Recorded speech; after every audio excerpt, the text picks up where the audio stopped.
नमस्कार, बहुत स्वागत है आपका। सोमवार के दिन भगवान शिव की आराधना करने से जीवन के सारे कष्ट ही मिट जाते हैं। चाहे वो कैसे भी कष्ट हो, जीवन की कैसी भी परेशानी हो, बाधाएं हो, उनसे आप बाहर आ जाते हैं। शिव जी की आराधना करने वाले को कभी भी जीवन में कोई भी ग्रह बाधा परेशान कर ही नहीं सकता। शिव जी पर तमाम तरीके के चीज़ें, वस्तुएं अर्पित की जाती हैं ताकि आपके जीवन के परेशानियों को दूर आप कर सके। जब संसार को बचाने के लिए शिव जी ने विष पिया था, तब विष जो पीने के बाद उनके कंठ में विष उन्होंने रख लिया था, तब यहाँ पर उनके कंठ में असीम जलन पूरे शरीर में हो रहा था। और यहाँ पर समुद्र मंथन की कथा में भी ये बात आती है, विष्णु पुराण, भागवत पुराण में भी वर्णित है कि समुद्र मंथन के दौरान जब संसार को बचाने के लिए भगवान शिव ने विष पी लिया था, तो उनका पूरा कंठ ही नीला हो गया था। और इस विष के प्रभाव से शिव और उनकी जटा में बैठी देवी गंगा पर भी जब ये प्रभाव पड़ने लगा, ऐसे में समस्त देवी देवताओं ने शिव जी को दूध ग्रहण करने का आग्रह किया। और जैसे ही शिव जी ने दूध ग्रहण किया तो उनके शरीर में विष का असर कम होने लगा। हालांकि उनका कंठ हमेशा के लिए नीला हो गया और उन्हें एक नया नाम नीलकंठ मिल गया। और तब से शिव जी पर दूध अर्पित करने की परंपरा चली आ रही है। लेकिन क्या आपको पता है, शिवलिंग पर तमाम वस्तुएं अर्पित करने के साथ अगर आप दूध अर्पित करते हैं तो क्या होता है? देखिए, शिवलिंग पर दूध जो चंद्रमा से संबंध रखता है और दूध को धर्म के और मन पर प्रभाव के दृष्टिकोण से सात्विक माना जाता है। और गाय का दूध सबसे ज़्यादा पवित्र होता है। इसलिए शिवजी को अगर आप रुद्राभिषेक करते हैं तो दूध से कीजिए, आपकी समस्त मनोकामनाएं पूरी हो जाएगी।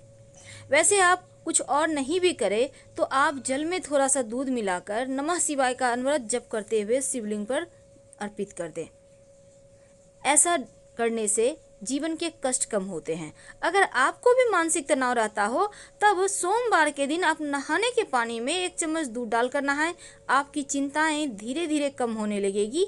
आपने एक कहावत सुनी होगी, दूधो नहाओ पूतो फलो। इसका मतलब यही होता है कि अगर नहाने के पानी में 2-4 बूंद भी दूध डाल दिए जाएं तो जीवन की सारी परेशानियां समाप्त हो जाती है। तो दूध के प्रयोग से कैसे दैत्यता दूर करेंगे? देखिए, इस सोमवार के दिन एक छोटा सा प्रयोग कीजिएगा। रात में सोने के पहले एक पात्र में दूध ले लें। अब उसमें एक चांदी का सिक्का और थोड़ा सा शहद डाल दें। अब इसको याद रखिए, सोमवार की रात। वैसे आप पूरे में साल में कभी भी सोमवार की रात में कर सकते हैं।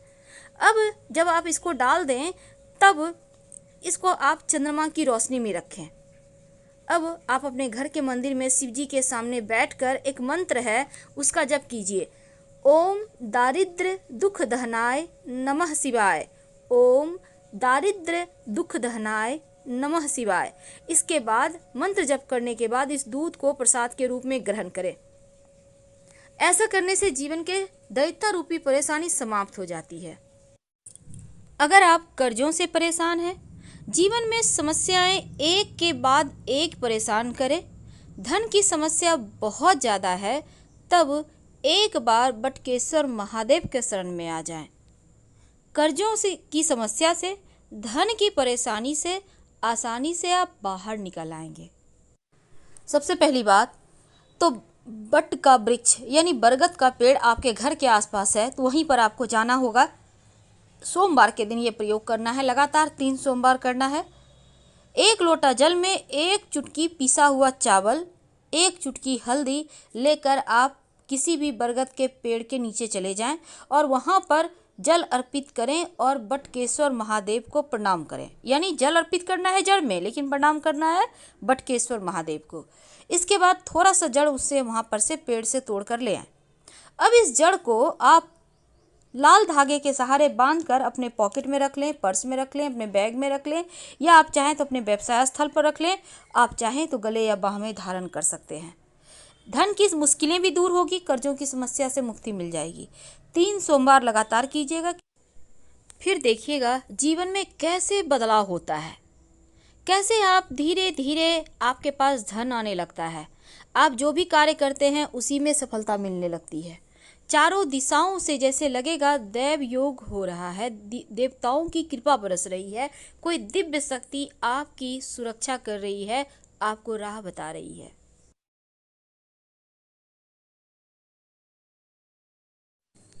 शिवलिंग पर आप एक मुट्ठी चावल जरूर अर्पित कीजिएगा। वैसे तो चावल के एक भी दाने अगर रोज शिवलिंग पर अर्पित करें तो जीवन में कभी अन्न धन वस्त्र की कमी नहीं होती है। और लौंग अर्पित करने से राहु केतु शांत हो जाता है, तो जरूर अर्पित। तो ये तो थी धन की मुश्किलें दूर करने के लिए और कर्जों से मुक्ति पाने के प्रयोग। इस महीने में तमाम समस्याओं से मुक्ति पाने के लिए प्रयोग किए जाते हैं। देखिए, सबसे पहली बात तो जीवन में कितना भी कष्ट हो, अगर शिवजी के शरण में आ जाए तो आपको कष्ट आप तक आने से पहले ही शिवजी से होकर गुजरना पड़ता है। इस बात को हमेशा ही याद रखिएगा। आइए अब जानते हैं एक छोटा सा प्रयोग जो जीवन के सारे कष्टों को धर लेगा, दूर कर देगा। कई बार क्या होता है, शत्रु बहुत परेशान करते हैं, आप हार चुके होते हैं कि क्या करें, कैसे भगवान हम इस परेशानी से बाहर निकलें, कैसे हम तमाम बंधनों से मुक्त हो जाएं। इस मोह माया जाल में हम इस कदर फंस जाते हैं कि कभी कभी बहुत ज़्यादा उलझनें होती हैं, समझ में नहीं आता कौन अपना है कौन पराया, क्योंकि हर कोई हर किसी के साथ गेम खेल रहा होता है, लेकिन फिर भी हम उन्हीं रिश्तों को निभाना जानते हैं क्योंकि हमारी परंपरा ही ऐसी है। तो चलिए अब हम जानते हैं सिंपल तरीके से कैसे दुश्मनों से मुक्ति पाएं। देखिए, आप किसी भी सोमवार को ये उपाय कर सकते हैं। आपको चाहिए होगा 11 काली मिर्च और थोड़ा सा कच्चा दूध। तो काली मिर्च को कूट कर उसका पाउडर बना लें, कच्चा दूध में मिलाकर इसको शिवलिंग पर अर्पित कर दें। ऐसा करने से शत्रु विरोधी शांत हो जाते हैं। ये प्रयोग 3 सोमवार लगातार कीजिएगा। तो चलिए अब जानते हैं कि शिवजी पर अपनी मन्नत को पूरी करने के लिए आप क्या अर्पित करें। तो सबसे पहली बात देखिए, जब आप शिवजी पर चावल अर्पित करते हैं, यानी याद रखिएगा टूटा हुआ चावल ना हो, कर्जों से मुक्ति मिलती है। और चावल से, पके हुए चावल से शिवलिंग का श्रृंगार करें तो मंगल दोष दूर होता है। जौ अर्पित करने से घर में सुख शांति रहती है, तो शिवलिंग पर आप जौ अर्पित कर सकते हैं। और फिर देखिए, अरहर की दाल भी अर्पित की जाती है। माना जाता है कि अगर शिवलिंग पर आप अरहर की दाल या अरहर के पत्ते अर्पित करें तो धन और ऐश्वर्य की कमी जीवन में कभी नहीं होती, दिन ब दिन बढ़ता ही चला जाता है। और अगर मूंग की दाल अर्पित करें या हरा मूंग अर्पित करें तो ऐसा करने से बुद्ध आपका बेहतर होता है और आपके सभी कार्य जल्दी जल्दी पूरे होते हैं। शहद अर्पित करें तो शत्रु विरोधी शांत होते हैं। अगर चीनी अर्पित करें तो जीवन के दुखों का नाश होता है, दरिद्रता समाप्त होती है। काला तिल अर्पित करें तो घर से पारिवारिक कलह कलेश दूर हो जाती है, शनिदेव की बाधाएं शांत होती है और जनेऊ अर्पित करने से हर कार्य में सफलता मिलती है। ये तो थी शिवजी को प्रसन्न करने का सिंपल सा प्रयोग जो आप किसी भी सोमवार के दिन कर सकते हैं और आपको इसके रिजल्ट हाथों हाथ मिलेंगे। जीवन के तमाम कष्टों से बाहर निकलने के लिए आप शिव जी के शरण में ही आइए, क्योंकि भगवान शिव को अजन्मा अविनाशी माना गया है और भगवान शिव सभी देवताओं से अलग मंदिर में शिवलिंग के रूप में पाए जाते हैं। और इसीलिए जब भी आप उनकी आरती करें शिव जी की, तो 1, 5, 7, 11 या 21 बातियां रखकर ही आरती करें, या आप चाहें तो कपूर से भी आरती कर सकते हैं। जब भी शिव जी की आरती करें ओम की आकृति बनाकर ही आरती करें। ऐसा करने से जीवन के कष्ट कम होते हैं, सुख शांति बढ़ती है। शिव जी की पूजा में दक्षिणा जरूर अर्पित किए जाते हैं। दक्षिणा में कैसे करेंगे अर्पित? एक पान का पत्ता लेंगे, उसके ऊपर सुपारी, सिक्का, लौंग, इलायची, थोड़ी सी मीठी वस्तु लेकर आप शिव जी के पास सबसे अंत में पूजा करने के बाद रखने के बाद आरती करना है। और जब शिव जी की पूजा हो जाए तब नंदी की कान में अपनी मनोकामना जरूर कहिएगा। और अगर दुश्मन ज़्यादा परेशान करे तो लाल गुड़हल के पुष्प भी अर्पित करने का विधान है शिव जी को। एक बात याद रखिएगा, शाम के वक्त जो भी व्यक्ति शिव जी के मंदिर में दिया जलाता है उसके जीवन में कभी अंधेरा हो ही नहीं सकता। इसलिए कोशिश करें कि आप शाम के वक्त पास के शिव जी के मंदिर में दिया जरूर जलाएं। हर कष्ट दूर करेंगे भगवान शिव। लेकिन शिव मंदिर से क्या लेकर आएंगे? देखिए, पहली बात तो शिव जी के मंदिर में जब आप पूजा करने जाते हैं तो बहुत सारे आप प्रयोग भी कर सकते हैं। जैसे कि संतान की चाहत है तो आप जो आकड़े का पुष्प होता है उस पौधे का थोड़ा सा जड़ शिव जी के शिवलिंग के ऊपर आप अर्पित कर दें और इसको लाकर जो महिला संतान प्राप्ति चाहती है वो अपने कमर में धारण करे। 3 महीने के अंदर संतान प्राप्ति होती है। दूसरा, आप इस जड़ को जो महिला हैं वो अपने बेडरूम में भी रख सकती हैं, कोई दिक्कत नहीं है।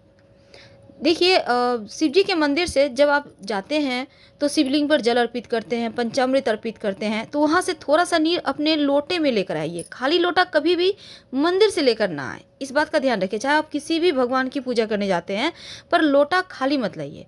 लोटे में शिव जी के मंदिर से थोड़ा सा नीर उठाकर जो आपने जल अर्पित किया है तो जलहरी से वहाँ पर आता है ना नीचे, वहीं पर से आप हाथ से उठाकर थोड़ा सा उसमें लेकर आइए और घर में सबको प्रसाद दीजिए। थोड़ा थोड़ा सबको ही प्रसाद मुंह में लगाएं और थोड़ा सा जो नीर है उसको आप किसी पात्र में पानी ले लें और 2-4 बूंद उस नीर के उसमें टपका कर पूरे घर में छिड़काव करें। यकीन मानिए शिव जी की कृपा बरसेगी। फिलहाल विदा लेंगे। धन्यवाद। हम फिर मिलेंगे।